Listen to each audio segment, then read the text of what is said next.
Aujourd'hui, je t'emmène dans un lieu où la réalité et le mystère ne font plus qu'un. Un endroit où l'eau est vivante, où quelque chose se passe, un passage entre deux mondes. Nous sommes à la fontaine de Fontestorp. Quand tu arrives devant ce grand porche sombre ouvert dans la roche, tu ressens immédiatement quelque chose de particulier. Le bruit de l'eau est puissant, conscient, comme si la source elle-même était habitée. Moi, j'ai d'abord envie de te parler des encantados, l'effet des montagnes et des sources. Elles vivent ici, dans un palais caché sous la roche, au cœur des galeries profondes et des eaux souterraines, un lieu que personne ne peut trouver sans y être invité. Parce que ce n'est pas un lieu pour les yeux, c'est un lieu pour l'âme. La nuit, quand tout devient calme, tout s'endort, elles sortent. Elles s'approchent de l'eau et commencent à laver leur linge avec des battoirs d'or. Et certains ont entendu dans le silence de la nuit le bruit régulier de ses coups résonner dans la pierre. Oui, la fontaine de Fontestorp est vivante. Parfois, l'eau s'arrête presque totalement, comme si quelque chose se refermait.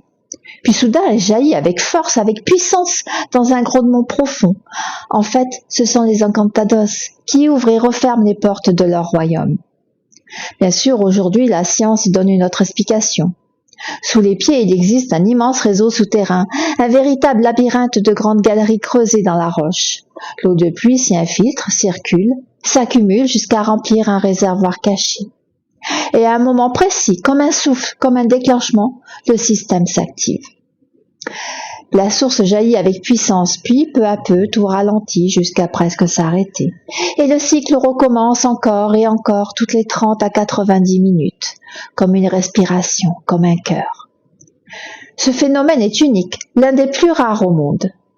Et pourtant, ici, les encantados sont toujours là, derrière la roche, dans l'eau, dans le souffle de la source.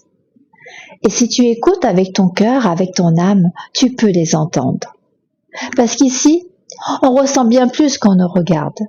C'est exactement pour ça que lors de mes stages ou de mes journées de connexion au lieu, je t'emmène dans cet espace-là. Pas seulement pour visiter, mais pour ressentir, pour te reconnecter, pour entrer en lien avec ce qui est encore vivant ici. Parce que ce lieu ne se montre pas à tout le monde, il se révèle à ceux qui sont prêts à ressentir.